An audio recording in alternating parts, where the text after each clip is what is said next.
What's up, Zach? What's up? Hey, man. Wait. We're back. We're back. Yeah.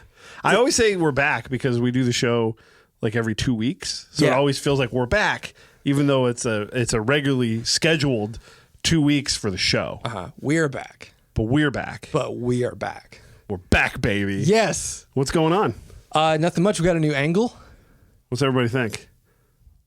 Still dialing this in. We're figuring it out. I thought I'm going to put the chairs on the wall. We'll have the camera. It's going to be perfect. And then as soon as I set it up, I was like, I hate the way this We're working looks. on also the first week we did handheld mics. Yeah. And then we tried an episode where we had the mics on stands, like right here. They weren't like that. It was like Lemmy. You know, Lemmy used to do it that way. And we did a full episode and neither of us liked it. No, it didn't. There's no zip to it. Didn't feel right. And we changed sides. Yeah. That could have something to do with What do you mean we changed sides? I sat over there? on the first episode. Really? Yeah. But I always pan me this way. Okay. So I figure I have to be panned to the side that I'm on the video. For it to make more sense. Yeah. All right. This is fascinating. And people are loving this intro. Anyway, right now. This is the Pedal Pushers podcast, by the way. Yes, the Pedal Pushers. Episode 2 is a video. Episode 13 overall. Oh, I was like, episode 2 is a video. It's the second episode we're doing a video, and episode 13 overall. Right. Yeah. So here we are. We are here. You can check your phone in the middle of the show. It's buzzing. You know, there's business happening. So all right. How are you doing? I'm doing fantastic. Put this away. I'm feeling terrific. We got 2 major milestones going on in my house right now. Yes. I'm sleep training my 4-month-old, and my almost 3-year-old is doing swim school. Yeah. So all kinds of very exciting stuff for Dad over here. How about you? How are things? Fine. Yeah. We went to a lovely recital of a little theater group over the weekend, and my son, he is the embodiment of how I feel at any social event. Yeah. He just hated every moment of it. There you go. And stomped and frowned. And Do you like going to the classes? He liked the class. He did not like performing. You're not performing. Yeah. And he just looks at the camera because I'm filming, not all of it, but a lot of it. And he goes like that. And I just know every parent in the room was like, what's wrong with that kid? Because there's only 3 boys in this whole thing. So, that's great. But, you know, it's whatever. It's fine. But everything else is fine. So everything else is great. Yeah. Yeah. So what do you want to talk about this week? Well, I know what we're going to talk about. I ask you like I don't know. Yeah. Because I write the run sheets on these things. Well, we tried a topic. Yeah, and it didn't work. We might revisit it again. Yeah. So we're not going to say what it was. It wasn't super like time sensitive or newsworthy. So we could revisit it if we want to. Yes. Maybe. But it was a bit of a wet blanket episode. It was. Not of a topic, just we, for whatever reason. And that's one of those things when you do these, you're like, that one wasn't good. No idea. I knew instantly it sucked. I did. All right. So this week we thought we'd hit a home run. Something that's nice and easy. Something that the people, what? Something that the people are really going to be excited about. I noticed that our top 5 pedals podcast that we did is our most watched one. Yeah. So I was like, let's do another top 5. We should make a video of us sitting here and listen to that episode. Okay. And pantomime speaking. So we could do a video podcast. Yeah. I mean, honestly, if anybody really thinks we should do that, let us know in the comments. I think it might be kind of fun. It would be kind of fun. Just us trying to act out the whole episode. Just saying, every minute and a half. You know what I mean? All right. So this week we're going to do our top 5 favorite guitar players of all time. Yes. This is hard for me. It's a hard topic.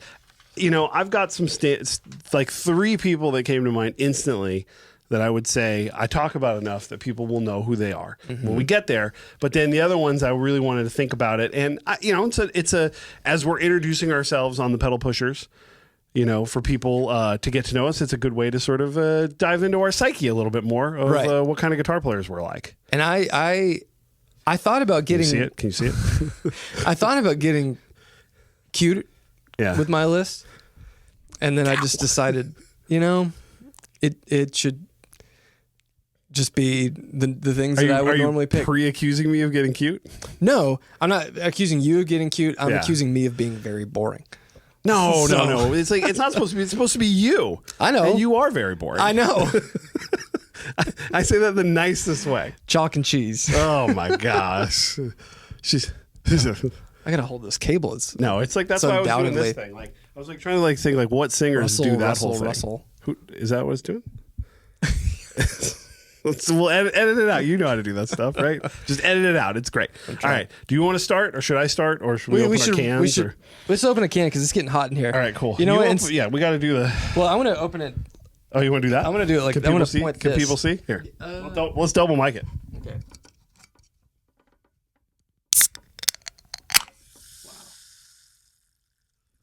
That was terrific. Yeah, it's hard to do with one. Let's hand. see. Can I try to do this? Let's do.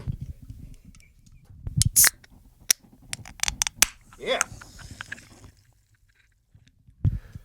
Man, Pulitzer coming our way. Ben Burt, Foley artist. Pulitzer. We're going to win for a Pulitzer Prize for that. Now we're gonna. All right, everybody already tuned out, so now That's we can fine. talk. Now you don't have to be nervous about it It's only the anymore. true You- fans You can that- be as boring as you want here, and it'll be great. Too late. All right, you want to start? Sure. All right, So, Zach. are Number these, ranked these, in order. Yes, ranked. Oh, in order. Yeah, so 5-1. Okay. 5, go. Paul Kossoff Okay. from Free. I always knew the song "All Right Now" because Everybody knows that everybody song. on the planet Classic. Earth should know that song. But I never had dove into him as a guitar player. And honestly, the person that brought him into my radar, and I think he did for a lot of other people, was Joe Bonamassa. Because Yes. in the early 2000s and whatnot, whenever Joe became really the superstar that he is now, I started paying more attention to everything he was saying and all the artists he was talking about. And he talked a lot about Paul Kossoff. And I just always, I decided, you know what, I want to dive into the Free catalog and really check out what this guy's doing. And I fell in love. I think his playing is really simple, but it's very to the song, to the point, and very effective. He has a very unique guitar sound, I feel like, because it's so powerful and like dark. He's a very dark of that area. When you think about like guitar tone, most stuff's pretty bright. Very bright. And his tone's pretty dark, and all the live recordings, even stuff that is really professionally mic'd, it's like, oh no, that's just how he sounded. But I really like Paul's playing, his chord choices, the way he accents parts and stuff. It's all very simple, but it's to the song, and he's definitely one of the more undersung British guitar heroes. Yeah, I think that obviously he gets so much run for that one track, and then a lot of run for his guitar, the guitar he played, and that's a big deal. But you know what? I don't think I'd ever thought about listening to any other stuff from Free. Oh, that's great. And I mean, you have Paul Rogers singing. Yeah. So it's one of the most iconic rock and roll singers ever. And honestly, if you've heard early Bad Company, it's very Free-esque. Okay. But the first couple Free, I mean, I love Fire and Water and some of those really early Free records. They're just really good rock records, and they have good songs, and the bass is doing a lot of moving, but Paul just has great riffs and is a good guitarist. Well, you just gave me an idea that we should put together a Spotify playlist for this episode so people can go and listen to some of the example tracks. Because I'd love to hear from you what songs we should listen to other than All Right Now. Other than All Right Now. Yeah, because I think it'd be really cool. Fire and Water, Mr. Big. Yeah. Yeah, we could compile a list. But yeah, what a cool guitarist. And I haven't listened to a lot of his solos. He did, I think, maybe just one solo record. Yeah. And then he passed away. But just such a powerhouse of a guitarist. Cool. No, Was not expecting that. Oh, good. Okay. That's why we don't know each other's list at all. I wrote mine on a separate piece of paper, so you can't even see it. I can't. I put mine over there, which you probably can see already. I can. So, okay. All right, who's your number 5? Number 5, I have Britt Daniel from Spoon. Okay. Yeah. And, he's not necessarily known as a guitar-y kind of guy, but I'm not a guitar-y kind of guy. Yeah. I like rhythm guitar. That's what I like. And when I was thinking about the list, I think about somebody that has influenced me and somebody that I enjoy so many of their choices when it comes to what to play and tone. And I just think he's just a really underrated guitar player. Great songwriter. Obviously, you know, I think Spoon should be much bigger than they are, but they've had a really nice career for themselves. But I think that overall, I think that just like especially the textures that he uses and just how kind of like, you know, pulsating and just like how much he uses rhythm guitar to sort of propel the songs.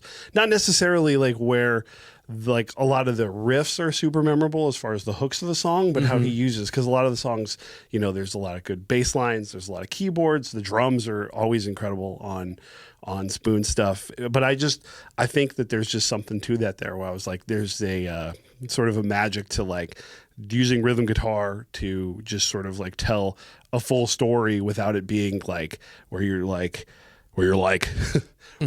in everybody's face with the riffs and with the like. There's a way that he does that, which I think is really cool. Yeah, and I recently did a podcast, the 40 Watt podcast, and he did a Patreon only thing, and he, on the spot he says, "What's 5 like perfect records in your opinion?" And it's like with no skips. And I know you're an anti-skipper anyway, but I will not skip anything ever.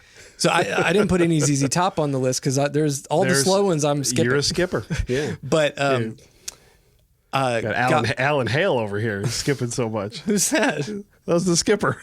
On Gilligan's Island. Come on, man. Okay, I'm sorry I don't know the actor's name. But I said Ga Ga Ga Ga Ga was one of my favorites. That is an incredible record. That opening riff on Don't Make Me a Target. That's the song. It's such a simple thing. That's the song, baby. And you can learn it in just a minute, but once you hear it, you're like, that's stuck in your head forever. The simplicity of that, really just 2-note chord structure. Yeah, and I think that's the kind of thing where I'm talking about, where it's like it's not necessarily like overly overwritten or where the song kind of came together necessarily for the riff, but it's just something about the way they mix everything and the way it stands out. And, you know, and he's a gear guy. Like he uses the clones on a lot of that stuff, and you know, it's not like he's you know, like slumming it or anything. He like knows what he's using, and using good stuff to get good effects. I mean, but it's a simplicity in a lot of ways that I really dig. I mean, it's the fact that you said he's a clone guy. It's interesting to think that so many guitarists, you know, kind of discount the fact that rhythm guitar is so important, but the majority of people out there are just playing chords, and that's, you know, they use as many pedals, way more pedals than I do. Yeah. You know, and that's an interesting thought. I just think it's an interesting thing because you wouldn't necessarily, and that's why, you know, I didn't want to get too cute with it, but I thought about somebody that has influenced me as much as he's had without being sort of somebody that you're like, oh, I'm going to, you know, learn all these like sick riffs, bro. Right. You know, look them up. I'll put some, but yeah, Don't Make Me a Target is number one. That's the one. This is one of my favorite riffs ever. I love it. So I'm glad we shared that. Hey, all right, cool. All right. Number 4. Number 4 for you. This is hard. But I think, and this is not a shameless plug. But Joey Landreth. Hey. And even if it is a shameless plug, we're trying to sell pedals, dog. Yeah. Well, that's the name of the show. Right. Well, Joey, I remember the first time I heard the Brothers Landreth, and immediately I was shocked at not only how well Joey sang, but just his guitar approach. And it just seems like he's one of those dudes that over the years, he just keeps getting better and better and better. And it's weird to say someone who I'm such a close personal friend with is one of my favorite guitarists, but he really is. Well, no one's gonna accuse you of just having favoritism to one of your friends. Well, no, because it's Joey. I know, but it also is. It's weird. I guess it's weird for me to know him so personally, and he's been really from the moment I moved to Nashville, someone who's been almost at every milestone of my life. When there was news to tell, they were in town. Yeah. And so he was one of the first people to ever know I was getting married and then having a kid and like doing all these things. He's always been there. Yeah. But he truly is one of my favorite guitarists. I love listening to him, and I find him very inspiring. And the fact that he does everything that he does in open tuning is all the more impressive because, you know, everyone just assumes, you know, oh, he's a slide guy and he does his you know, interesting chord voicings and stuff. But if you gave Joey if you said, okay, hey, you're going to play on this Stevie Ray Vaughan cover. Yeah. Like he wouldn't retune his guitar. I'm going to do it. He can do it and he'll play it in open tuning and you'd never know because he's so learned on his guitar. And he's one of those people that I never really heard anyone say this, but when people would say, "Oh, you're so gifted, you're so talented," you know, how did you get this good? He said, "You just realize I would just sit in I didn't have any friends. All I did was play guitar. That's all I did." Yeah. And he definitely kind of reset what I thought of innate talent, because someone like that who gets that sort of thought all the time, that thinks about the guitar that way. Yeah. And like it's not innate. It's very rehearsed and practiced. Mm-hmm. And there is no second nature to an instrument, in my opinion. You're so educated on it. Yeah. That becomes what seems to people that aren't at that level, which, let's face it, most of the people on this list for us, if they're our favorite guitarists, not many people will be at that level, either at songwriting or riff writing or whatever. Mm-hmm. Mm-hmm. But it's just an interesting way to think. So. Yeah. Well, I knew Joey was good because my dad liked him. Right. And, shout out to Pops, who, has taught me so much in the gear game and the guitar playing game. And it's tough to impress him now. Yeah. It's just how you are when you've been playing, and my dad's been gigging since 1974. Mm-hmm. Right. And I remember he's like, you got to check this guy out. Yeah. Joey Landreth, because he can play and he can write songs and he can sing. When did he come into your radar? Do you know? Probably 2015. Okay. So somewhere around early there. On, Yeah. I mean, and I pride myself, I'm in the industry. Hopefully I'm paying attention to that stuff. And my dad definitely is. And that's when we talk about gear and guitar players, and he hit me to Joey very early. Mm-hmm. And told me, again, it's like, it should be illegal to be able to do all three of those things. Right. Which you're a great guitar player and you can write songs and you can sing. Yeah. It's like, that's not cool. It's so funny. Like it's great when you can do one or two of those things, and when you can do all three, there you go. It was the last NAMM that he was at, that I was at. Two Rock had a jam party, and they historically had done that somewhere outside Anaheim, in Orange County or something, and they have this party, and there's all these players, and Josh Smith and I were standing next to each other, and Joey was warming up. They had to hire a bass player, and the bass player obviously didn't learn any of anyone's songs. Why? I don't know. But you could see Joey getting mad, but they were getting through it, and or not mad, but just like frustrated, as anyone would if like you pay someone to like show up to your gig, and he's like, a cautionary tale for anyone out there. Learn the tunes. But he's singing and he's playing, and Josh is just standing there shaking his head, and he's like, man, this guy, I just can't get over this guy. It's crazy how good he is. And it's like, man, that's high praise coming from someone like that. But anyway. Yeah. The triple threats. That's how everybody feels about them. Yeah, it is. Yeah. All right. Number 4 for me. Number 4, Jack White. Oh, okay. Yes. All right. And I knew this would be a little bit of I get it. Not controversial, because we've talked about Jack before, you and I. Yes. But the reason why I picked Jack is I actually started playing guitar pretty late in the game for myself, as far as my career. I started, obviously got into music 91, 92 during the golden era of heavy metal and grunge and all that stuff. Right. Absolutely fabulous time in life. But I played bass and drums first. I didn't buy my first guitar till 2000. Okay. And so when I was really just like, I'm going to play guitar, that's what I was listening to. Sure. Was the White Stripes. And so I realized when I look back at sort of my development as a guitar player and what I liked and what I was listening to, how much of it I learned by learning White Stripes stuff. Yeah. Because that's all the stuff I was listening to in 2001, 2002, 2003. And I just, I think as a riffmeister, like that's my favorite thing in the world, is like I'm all about like writing rhythm guitar and riffs, and I just think Jack writes the best stuff, and I love his tone, and I think it's terrific. And I know that like when you start pushing like sort of people like, oh, guitar players, he's like very, very polarizing in a lot of ways because his personality and his takes on things. And he's got a very specific tone that he's going for what he is. But like there's very few guitar players that have influenced me as much as he has. Right. Yes. And That's all. This is all like, you know, our own personal opinions. I know. And that's fine. I don't, there's something about, I like his riffs. Yeah. And I enjoy his songs. Yes. And I like his voice. I just can't. It sucks. No. Just, I like all this, but put it all together as a person, and it he's sucks. a super nice guy. No, Yeah.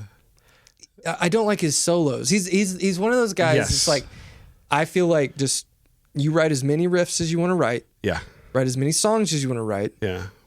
But his solos really irk me because I feel like they, and this will be a divisive thing. And please comment. I mean, I might have picked Jack here specifically so we could have a real conversation on the pod. Well, which I do love Jack. It's not just to get us riled up. I know. You definitely, this is not a because we've talked about it before and got into it a little bit over this. So. I just don't like. Do you feel like he's taking a piss with the solos? Yeah. Like he could play better than he does, but he's like. No, I don't think he can play better than he does. I think that's just his style. That's his style. But I think that what he's doing, and he kind of reminds me, in a way, of Neil Young. That's a good comparison, actually. Yeah. Hey, my, that riff. Yeah. Great. I like his songs. He has an interesting voice. Yeah. But when he takes a solo, I'm like, skip, because it skirts the boundary of what a key is and where. It doesn't have the musicality of a solo. It's just chaos, which I can appreciate that. But at the same time, I feel like if chaos isn't in service of the song and the music that you're making, that it just feels out of place. And if I hear something that is going outside of what a song is, not necessarily like the rhythm or even the playing, because like I don't have them on the list, but Mute Math.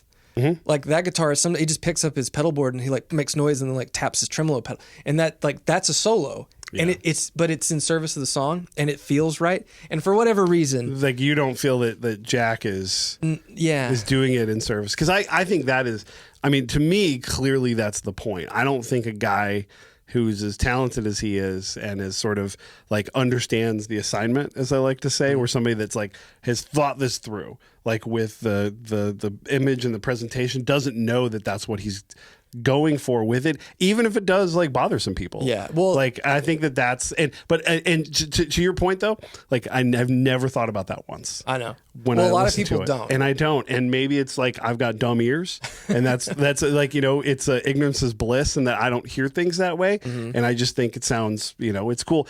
But I will say that like the solos it's not what I'm coming for. Right. Like I don't hate them. It's like I'm like I don't like. You know, I'm not learning any of the solos. Like I don't listen to Jack for the solos.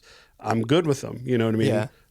They don't bother me, but I'm not a fan of, let's say, like that kind of stuff. Yeah. I think there's something about players that do play like that, that it just, and this is, you know, again, my own. Come on, man. I think it's your show. Say whatever you want. I think it's perpetuating, the okayness of sloppy guitar playing. Hey, and there it is. And I don't think, and just like Neil Young, I think Neil Young is a remarkable songwriter and a cool riff writer, but I think his solos just feel like an afterthought. And like, okay, Rock and Roll Damnation, AC/DC. Yeah, one of my favorite AC/DC songs. There's not a solo in it.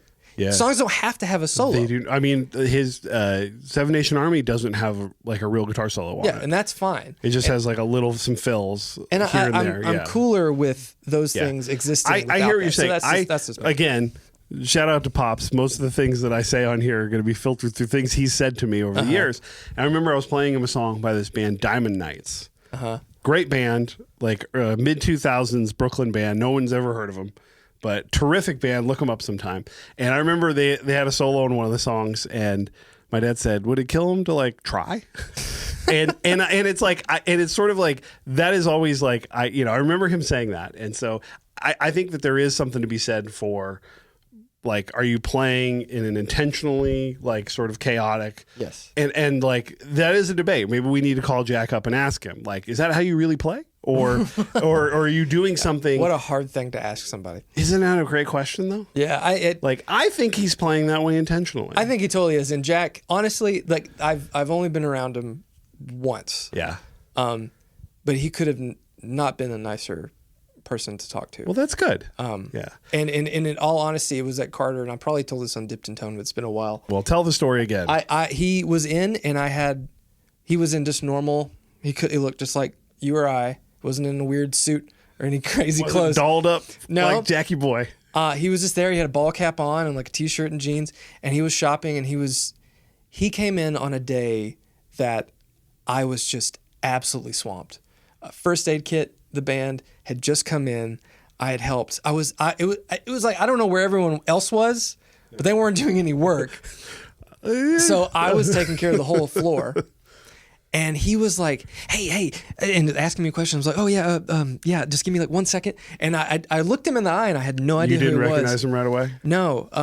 And finally, I had everyone else had left, and I looked at him, and I said, holy shit, you're Jack White. I was like, man, I am so sorry if you felt like I was ignoring you. Oh, wow. I was just really busy. I didn't have any help out there. And he's like, oh, it's fine. He was super nice. And then he ended up buying all these instruments for First Aid Kit because they were playing at the Ryman. He bought them and gave them to him as a present. Well, that was very nice. It was super nice. But I've always felt bad in the back of my mind. I'm one of those people that anytime they fumble a handshake or has any weird moment, you're gonna be thinking about that forever. Literally my whole life. Yeah. There was one bad handshake with Devin once at a thing. Oh, wow. And I still think about it. Devin's out there seething about that at this moment. Moron. Well, I think that, like, you know, one of the other things that I think about Jack a lot was, you know, when they did It Might Get Loud. Yeah. It was like that he was the sort of representative of like the newest guitar player. Sure. And some people were like, oh, he doesn't deserve to be in the room with those guys. And like, man, I just got to say, like, I think the body of work that guy's done and the songs that he's written and sort of, I love anything with a singular vision. Like that is my favorite thing with somebody that like clearly is doing exactly what they want. Yeah. And I think that's why I love Jack so much is because that's what it feels like to me is that like this is it's a complete work. Like here it is. And I don't love everything. Like some of his solo records I can give or take. I don't really love them. The last two were pretty good. The one before that was pretty trash. So I'm not like a sycophant or anything. Right. But as a guitar player, I've learned just most of those riffs and I love them. Yeah. I love the first Rack on Tours record and like a lot of I've enjoyed a lot of his stuff, and I'm not trying to disparage what he's doing. It's just not, there's something about the solos that really, well, I think the interesting thing that came out of this, which I think should be the takeaway for people, is perpetuating the myth of like, and I think that the sloppiness, and I think that's a really interesting take when it comes to sort of artistic expression and like what kind of stuff out there, like, you know, are we playing to our limits or are we intentionally doing something for artistic effect and all that stuff? Somebody out there? What's going on out there? I think it was Amazon. Yeah? What do we got coming in? Some tubes to hold wire. Hey, all right. But you know what I'm saying? Like that's a really interesting question. Yeah. You know what I mean? Of trying to figure out that aspect of it where it's like, you know, because people put out records that sound bad. Oh, yeah. On purpose. Oh, because that's an artistic idea. And it's like, it's just all of that is really fascinating to me. As someone who still listens to Saint Anger on the regular, that was all intentional. It was like, it sounds really bad. I'm like, yeah, that's what they wanted. You know, this doesn't have to be good. It's not good. Right, yeah. But that's what they wanted. Sure. That's what they went for. It's terrific. Spoiler alert. We're going to be talking about that more coming up later. All right. What's your number 3? No, okay. Number or your 3. number 4? Did we do 4? Yeah, number 3. Yeah, I did 4. Yeah. I like this holding the mic thing way better. It's exhausting. I feel in control. This one's hard because I have 2 that could fall into this slot, but I think I'm going to give it, David Gilmour. David Gilmour. Yeah. Hard to argue that one.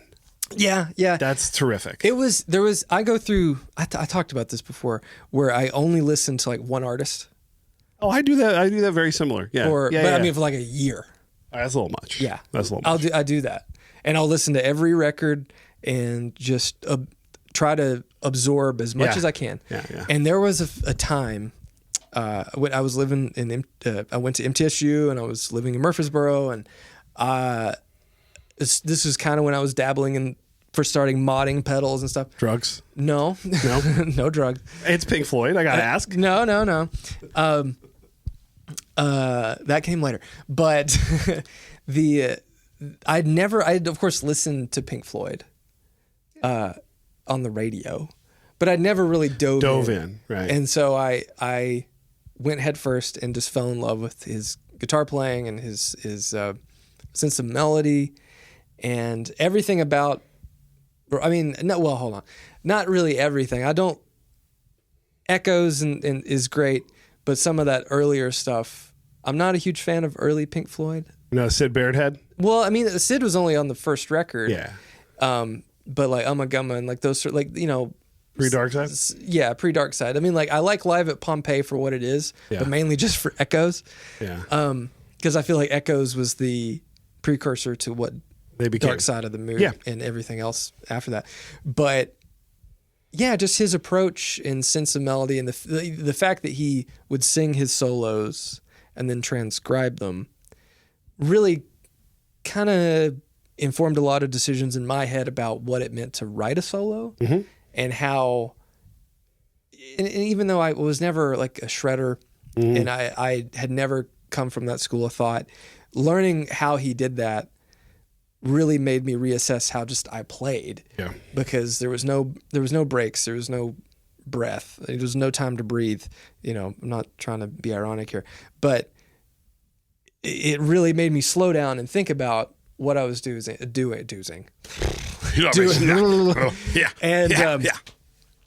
I think I said something like that last time. Jeez, it's fine. It's fine. There's no one watching. There's no one watching this at all. But, we're fine. Yeah, when I really dove into Pink Floyd, and I'm not a huge fan of the later stuff post Roger Waters. Division Bell? Yeah, like, you know, it's okay. There's some moments. Yeah. But do you listen to any of the Gilmour solo records? I've listened to On an Island, and like they're okay. They just sound like later Pink Floyd to me. Because I think a lot of it is the fact that him and what's the name of the piano player? We're gonna get eviscerated for this dog. Of Pink Floyd. Can't think about it. His name starts with an R. They had a very similar voice. Yeah. And I think Roger really Richard Wright, I think, was that the piano? Sure. Sounds good to me. They like, I think he made the band a little more interesting because I mean he was definitely weird and like all the songs and and his singing is interesting, but I like that. It's a little bit more, it's just more interesting, like those records. But David's playing. I mean, again, hard to argue with David Gilmour. No. It's like that is, I think easily to me, the best soloist of all time. Like my favorite guitar solos of all time are David Gilmour. Like, I mean, there's other. What's one of your standouts? Because I know mine. It's Comfortably Numb. Oh, okay. Yeah. Yeah. I mean, that to me is like, I think for those reasons, they're so like put together and so epic. And so like, to me, it's like, there's nobody better. Like that's sort of the standard for like, I'm going to write a guitar solo. Right. Like there's obviously off the cuff playing and vibey stuff. And obviously we just went through Jack White and you know what I mean? And like the kind of stuff, all the different styles and the way to do it, but I'm going to write a guitar solo that's going to like lift the song up to where it needs to be. David Gilmour. Yeah. Nobody better. Time is my favorite. Yeah. It's one of my favorite solos ever. It might be my favorite guitar solo just because it's a perfect solo, start to finish.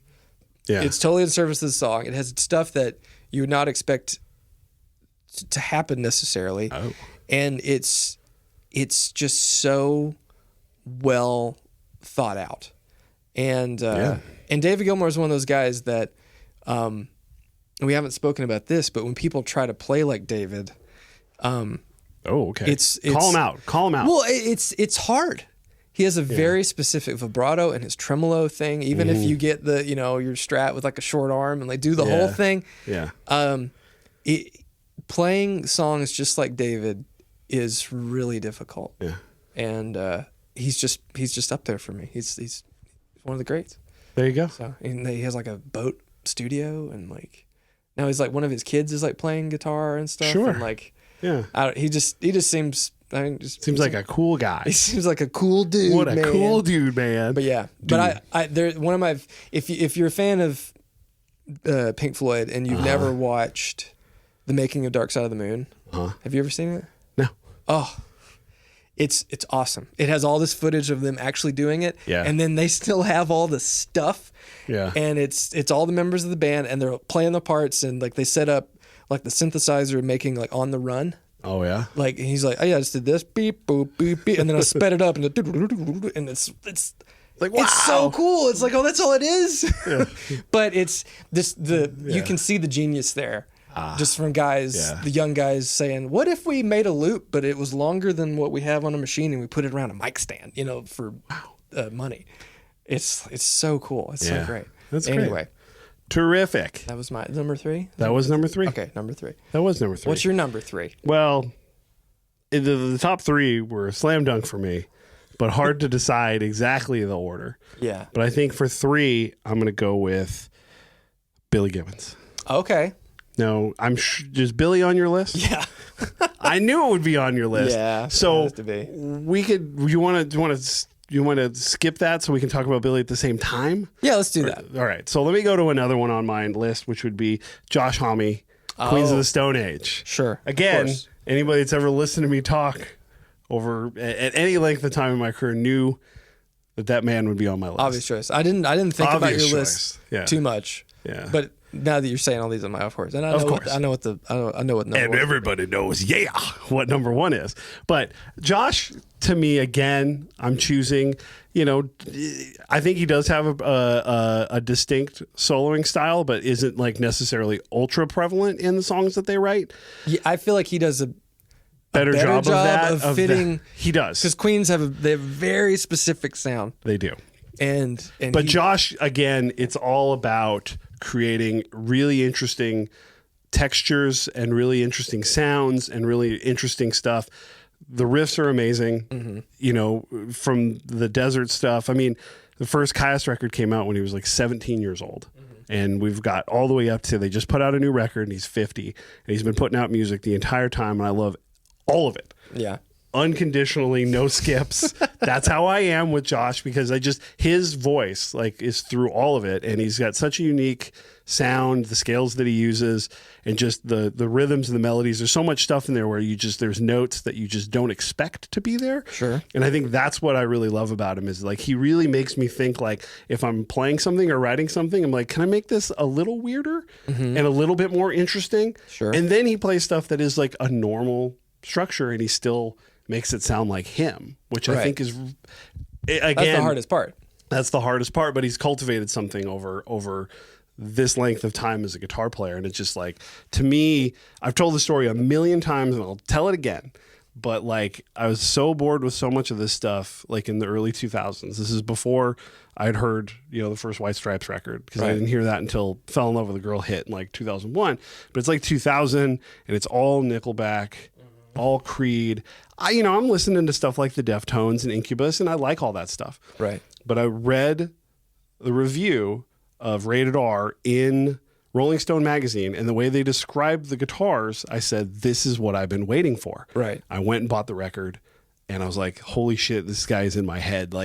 And I think the best example of it would be the Lost Art of Keeping a Secret off of Rated R. If you listen to that guitar part, the riff, the whole structure, the little lead breaks that he does, everything about that is exactly what I like as a guitar player. That is 100% I wish that was me. I remember hearing it and going this is it. There you go. This is exactly what to me, kind of discovering something like that where you hear it and you go, oh, he's just playing what's in my brain. Right. Yeah. That moment where you're cool, I'm going to always try to no matter what I'm going to do, I'm going to be trying not to sound exactly like this. Yeah. Because that's what I like. That's awesome. That's Josh. There you go. Yeah. All right. So what is number 2? Yeah. Is Billy number 1 for you? Yeah, of course. So so you still have number 2. I have number 2, which I don't know if you'll be able to guess this one if you can't see my paper. I can't see your paper. Oh my God. I got to think about all the people that you talk about all the time. Jeez, we should have done that. Yeah. More guessing. Yeah. I don't want to embarrass myself and guess. Take a wild guess. Okay. He doesn't play electric guitar, so he didn't. He didn't play electric guitar? Well, he did once. There's one recording of it that happened. Django? Django. Yeah. Yay! Hey, you gave me a really nice clue. Yeah. I appreciate that, bud. Yeah. Django Reinhardt.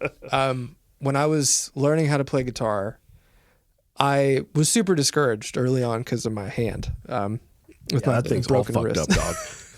I love it when people point it out on videos, Oh, like yeah. you're doing something like Why do you you're play like why that? are you playing like that? I'm like, because I feel like it. Yeah, 'Cause I feel like it. Shout out to the guys that do that. Shit's broken. Yeah, there's literally not a joint in this side of my arm or my wrist. I broke both bones. This one connected. This one did not, and it on the outer side of my arm for those listening. And so there's I went and recently I had an X-ray done because when we moved here. I want to see that thing. The X-ray. Yeah. Oh, I wish I could. I can probably get it. I want to see you post that thing. There's the bone. Everyone's like, "Oh, you need to get a second opinion." And I'm telling you, this part. I don't know what this bone is called, but it's going like that. It's like I'm not exaggerating. It grew up at an angle where it's not. There's a gap. Everything that's being held together here is just tendons and stuff. And the wrist doctor who talked to me. I got really upset. I was like, "Is there anything I can do?" And she just like took my hands and said, "No, honey, there's nothing we can do." Like, I mean, you could go through years of painful surgery and recuperation and may not get any more rotation. So you need to wait till the future when they have hands crafters. It's just like fried. Yes, clip my my hands favorite. on. He goes to feed the and he goes walks out of hands crafters. What a great joke! Yeah. Or you confront your father in Cloud City. Yeah, finally. Yeah. But anyway, when I was learning how to play, that handicap of mine was very discouraging because I can't really, I can fake a bar chord, but I can't play it like normal people play it. Yeah. And my guitar teacher said, there's two people you should think about. Tony Iommi. Yeah. And this guy named Django Reinhardt. And I was 16. I started playing guitar when I was 15. And so I had to wait a year to get into lessons. The guy was very popular in my hometown.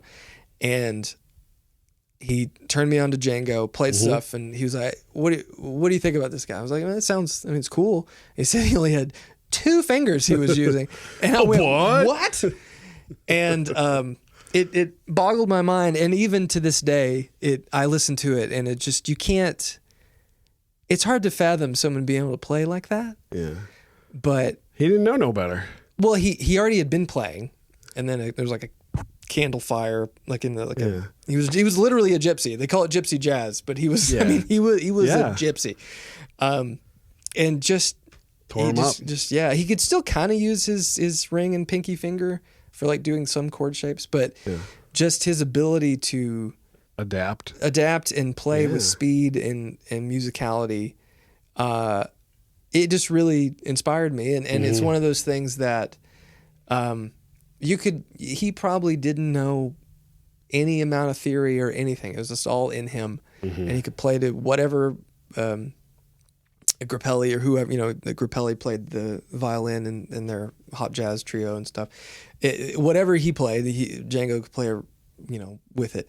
He was just remarkable. And there is a live recording of him, I think in New York, playing with, one of the great like piano players, like jazz piano players. Someone in the comments someone will know. We'll write it. Hit us up. It escapes me, but it's really cool because he didn't have a guitar, and I think he played like an ES 125 or 150, some sort of single pickup, like kind of like a Charlie Christian style guitar. And there's recordings of it, and you can hear it, and it's loud, and the amp's kind of breaking up, but he's doing his gypsy jazz thing. It's like it's the coolest shit ever because it's. It's early recording, but also early guitar, and he's just goosed it. Yeah. And you're like, hell yeah. Because, you like thinking about someone playing gypsy jazz with any amount of overdrive or distortion is like unheard of. That's cool. Even now, like who does that? Nobody. But he did it. Yeah. But it's really cool. But Django was a huge influence on me. Regardless of my wrist, anytime you listen to this guy, you can't escape like what immense talent and just personality that it had. There you go. Because he invented. He didn't invent it, but he set the standard for what that kind of music was. It's like Robert Johnson didn't invent blues guitar, but if it weren't for him, we wouldn't have really any of this. I don't think. Yeah, I mean it's the sound of it. Yeah, like that. You listen to it, you're like, oh yeah, like you can hear the roots and all the stuff that came afterwards. Sure, absolutely. Yeah, but so Billy is your number 2, I guess. Yes. Okay. Yes. So why And is you're Billy number 1. your number 2, or why did he make your list? Well, I mean, I think that I came to Billy, you know, obviously as a kid. You know, Right. I'm starting to listen to music, and we're not super far removed from the heyday of ZZ Top in the 80s. So it was very prevalent in my head that, you know, that these guys were, you know, how fun they were, how cool they were, all that stuff. But, you know, when you're listening to, you know, a lot of the stuff that I was listening to when I first started, you know, playing music and stuff, you know, ZZ Top wasn't super high on that list just yet. And it really what happened was that when I started expanding my repertoire, like, you know, when I turned 18, I started buying Pink Floyd and the Beatles and Zeppelin, and you know, you kind of like start to round that out. That's when like ZZ Top came to me, and my dad was always a huge fan. Obviously, again, of course, all this, you know, runs through pops, but I think it really wasn't until like the mid 2000s. And I finally bought Tres Hombres on CD. I remember I'm listening to it, and there was something about it that was like strange to me, like how sort of vibrant, and like, even though I knew that it was like a 70s record and it was a band that had been around a long time, like nothing about it really felt very dated to me. No, it's timeless. And in a timeless way, because there's so much stuff that came out that just screams the era that it came out in. And there's something about like, if you heard somebody playing that style, the way Billy plays, that like it translates to just every style of rock and roll music. There's heavy metal players, there's blues players, there's rock players, whatever it is, there's like, you can steal all that stuff that Billy was doing and put it into your thing. And that's what I really liked about it, was that, you know, again, you know, we just talked about Josh Homme being a big Queens of the Stone Age fan. He guested on Lullabies to Paralyze. He's on Burn the Witch. He plays a great solo at the end. And it's interesting to me that a guy like that, you know, sort of fit in every era. No matter what, it was like you just put Billy in there and it worked. Yeah. And like that's why I like him so much, is because you can go in there and it's so much fun, and so much like you just like, to me, like that's always what I've loved, you know, about rock and roll music, is just like it's you know, I'm not super serious, right? I like it to be really fun, and I don't think there's anybody that, like, you know, maybe there's like Eddie Van Halen's playing to me would rival that a little bit, where there's like that sort of like playfulness.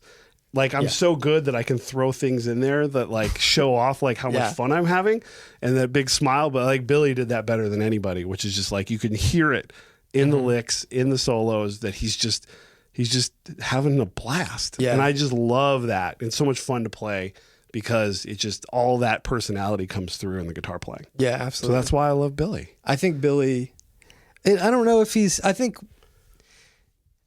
I love some of the 80s stuff, the Eliminator, and what's the other big record that came out with the car on the cover? Afterburner.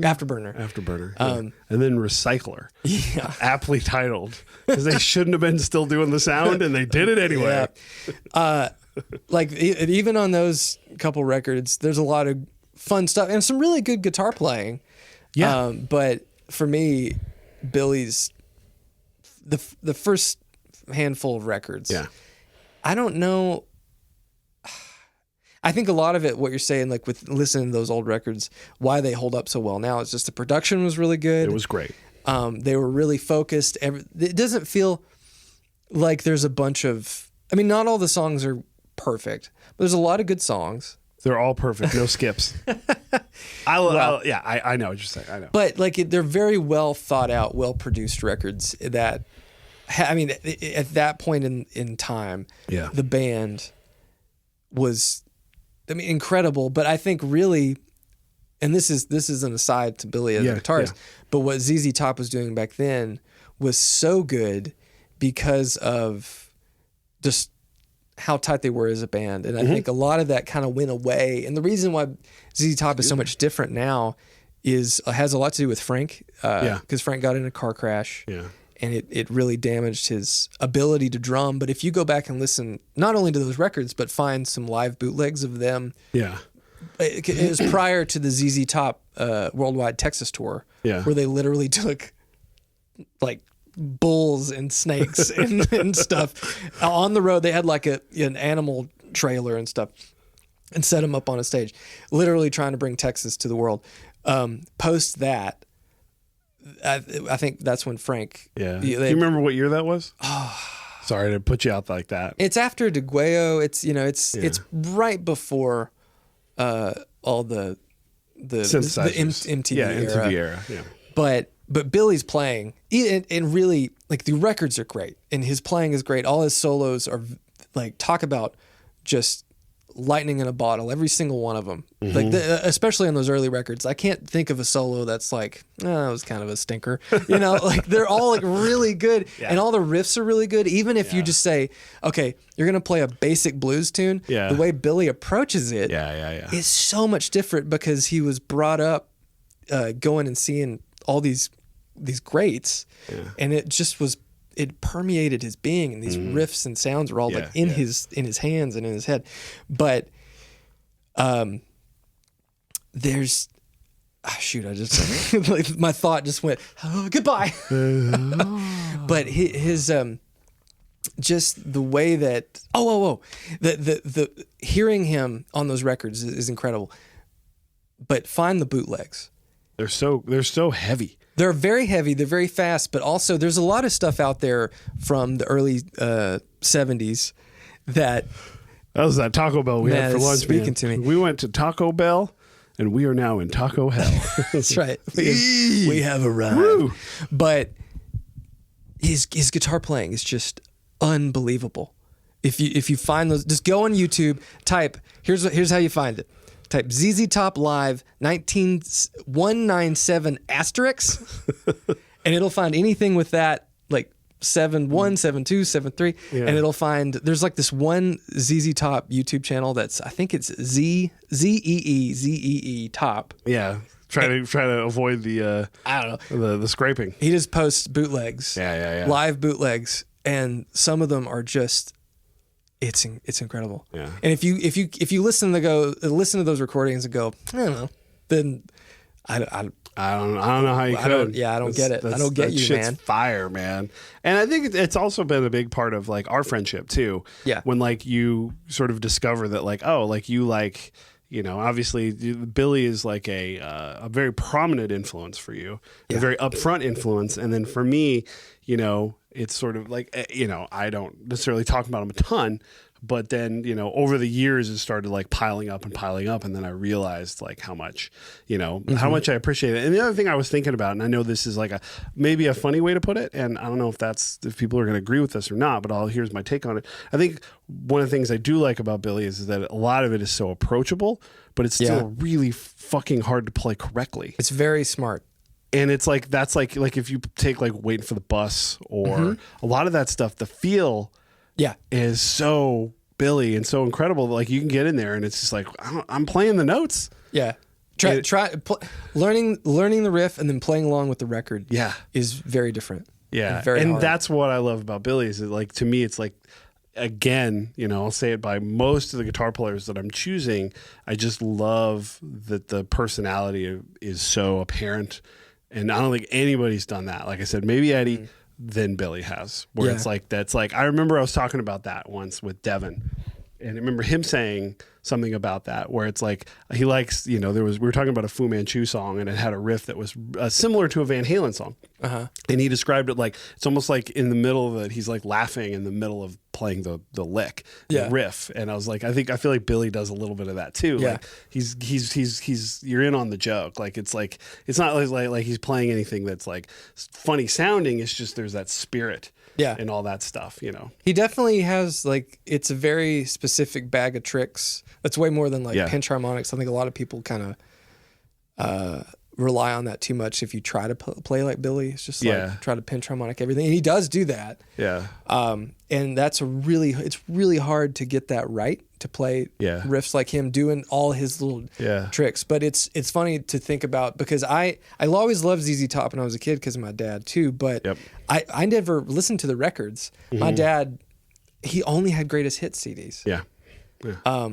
Yeah, we had like, because my dad like bought all the new ZZ Tops when it came out. So we had like Antenna and Rhythm Teen and all that stuff when it came out. Triple X. Yeah, all that pin cushion, all that, because it was a big deal. It's like we just like ZZ Top was always there, and he had some of the records. So again, it's sometimes it takes when you decide finally that I'm gonna go buy. I'm the decider now. I'm the decider. I'm gonna buy Tres Hombres and I'm gonna listen to it, and I'm like oh well shit. Like I remember when I was doing my old show, the Heavy Duty, that I did with Devin. Right. And what I would do sometimes is I do my top 10 records of the year, but it was whatever I got that year. Right. Yeah. And I think in 2006, like I had, that was also the year that Blood Mountain and Sacrament from Lamb of God and Mastodon came out. So they were 1 and 2, but 3 was Tres Hombres out of anything. Because part of it is like I think that's kind of a fun way to do it sometimes. Sure, yeah. It's like whatever you get, but it was so prominent because it just finally like all of it clicked with me where I was like, and I think a lot of it had to do with just, getting to that point where some of the stuff that I was listening to, like, again, Billy just, like I said, makes sense in every single era, Yeah. He's just undeniable. Yeah. It's, I don't want to disparage his like live solo, or not his live, but his solo stuff. Yeah. But that stuff's a little funny. I don't know if you've listened to much of that. No, not really. We'll turn it on after the show here. That's a really good question, because we just talked about that with this case. It's come up a few times now, right? David Gilmour, Yeah. Billy Gibbons, right? Talking about Jack White's solo stuff. Yeah. Like there's if anybody ever wants to deny that there's a certain alchemy that happens when you play with certain people, Yes. that really works, and when you're outside of that bubble and you can make all the decisions, maybe it doesn't work as well. Yeah. Unless you're Beyonce, sometimes it's not always easy. Unless you're Beyonce, then it's real easy. Anyway, so that's my top 5. So you have one I have left, one left. and we all know The who it world is. knows. Do we just end the show? We don't need to talk about this No, because you should. everybody already knows what it is. Yeah, we're What are we at? at like 57 minutes. Oh my God. I thought this would be a short episode. Nope. All right. Number 1, everybody can say it with me at the same time. James Hetfield. James Hetfield of Metallica. I mean, I even like last week, you're in my office and you're like, Matthew, we have to teach you to not downpick every single thing. Yeah. Right? That is something you've said to me several times. And there's a reason why I do that. Yep. But James. the more I listen to it, dive into the old stuff, Yeah. he's going up. There's just no way. There's no way you could play There's that no way. fast. Yeah. You're not, And it's you can not, hear it's it. There's not, this different sound It's when not a pick humanly goes up. possible, but there is a lot of riffs that he downpicks the whole thing. Yeah. And you're like, wow. Yeah. Now, it's easy money. Like Metallica was my first love. The band that broke me into when I heard Wherever I May Roam. That was the song. Right. I didn't know, I'd heard Enter Sandman, but Wherever I May Roam was the one that kind of got me. And, it's just been a 30-year love affair ever since with the master, the best rhythm guitar player of all time. Yeah. The best riff writer of all time. Turned into a fantastic singer, and also is a much better drummer and lead guitar player than the other guys in his band, which is really funny. I've listened to him do some. I know I've heard him play drums. Yeah. And he is very good. Yeah. I've heard some of his lead solo stuff, and sometimes I'm like, oh yeah, James, get it. And then sometimes like, what is James doing? Well, he has there's a very specific songs, obviously, in the catalog where he does take solos. Yes. And he doesn't do it all the time, but there's specific songs. Some songs where, they're trading stuff. A lot of the instrumentals he'll take a solo on. Yeah. And it's terrific. But it's very informed, like rhythm guitar player, lead guitar player playing. It's like, no, it's not super loose. You know what I mean? It's very structured and very intentional. It's good. But, I don't know what else to say about James, man. I mean, what else can you say except like, my right hand has been aggressive and filthy and just for 30 years because of that man. And that's just the way I love it. And I've tried to like a lot of like what I like about listening to Billy and listening to Josh Homme and some of these other guys just try to loosen that right hand up a little bit. Yeah. Because, trying to learn all that stuff so I can kind of relax it, but still sometimes I just go back to it. And when I get away from James stuff for a while and then I come back to it, man, it's like going home. It's so much fun to just be like, oh no, this is the best. This is the only way to play. This is terrific. So, that's what else do you need to say about James? There's really not much else you can say. It's still remarkable to me how they were so young when they wrote all the even the Black Album. Like, how old were they? 28 years old. Yes, he looked like he was a 50-year-old man when they recorded that record. Not the best looking era of the Cowardly Lion era of James, because looking a little rough at 28. Yeah, but even still, it's crazy to think that catalog even then was done by guys who hadn't even made it to 30 years old yet. That's the crazy. first 5 records were basically because he turns 60 this August. Okay. James does. He is not 60 yet. Yeah. So the first record came out and he was like 19 years old. Yeah. Yeah. So then, crazy. Yeah. And it's funny to hear to go and listen to some of that live stuff, because in all those deluxe remastered things that are on streaming, so much fun. Like when he gets to the live record, you can hear how young he is. Yeah. Especially on Kill 'Em All. And everybody knows the story that he did not want to sing. And they tried to get John Bush from Armored Saint to sing for him. And John Bush ended up singing with Anthrax in the 90s on Sound of White Noise. He's a fantastic singer because he was so shy about it and didn't want to do it. Yeah. And they're like, no, you're going to do it. And then it turned out all right. Yeah. I think it turned out all right, But it's always been James. It's always been James. Yeah. Yeah. I mean, obviously I can show off my... If you have not seen this, everybody, look how white my arm is. Look at that. Man, you need to mow a yard or something. There's my Metallica. It's a Ninja Star from the Load era. Yep. Yeah. So that's how you know how committed I am. I got my tattoo based off the Load era of Metallica. I can't show my tattoo. Whoa. Hello. But yes, no skips. I even listen to Ronnie. For all you Metallica heads out there that knows about that, I listen to Ronnie. Absolutely. No skips. Well, that was that. There we go. Do we have anything to push? Are we going to try to sell some stuff today? You did a little bit because you put Joey on your list. Yeah. Well, the chorus is moving forward at a pace. We got a date for it. Yeah. That we've picked. That we will not say in case it falls apart. Right? But the test enclosures will be here, I think, tomorrow. Really? Mm-hmm. Okay. And then the PCBs are on order, and hopefully very exciting. We're gonna have to hand solder some surface mount parts, so that'll be great. But that's just the way it goes sometimes. And I'm excited because we talked about Billy. I will be using the chorus to play 10-foot pole, and you will be using the chorus to play. I thank you. Hey, yes. One of my favorite tracks. Oh, that is like when you do the demo for that thing. There isn't a soul alive that isn't going to be waiting to hear that riff. Yeah, thank you riff. Yeah, absolutely. I think we know you're going to break it out. Degueo is their best record. That's a great question. I think that is definitely their best record, and it's not on Spotify. It might be on Apple Music. I don't have Apple Music. But why is it not on Spotify? I don't know. You can find a few of the songs because they're on like greatest hits records. Yeah. And some of their like compilation CDs. Like that 6-pack one they did that's mixed real shitty. Yeah, it might have some of it on there. Yeah.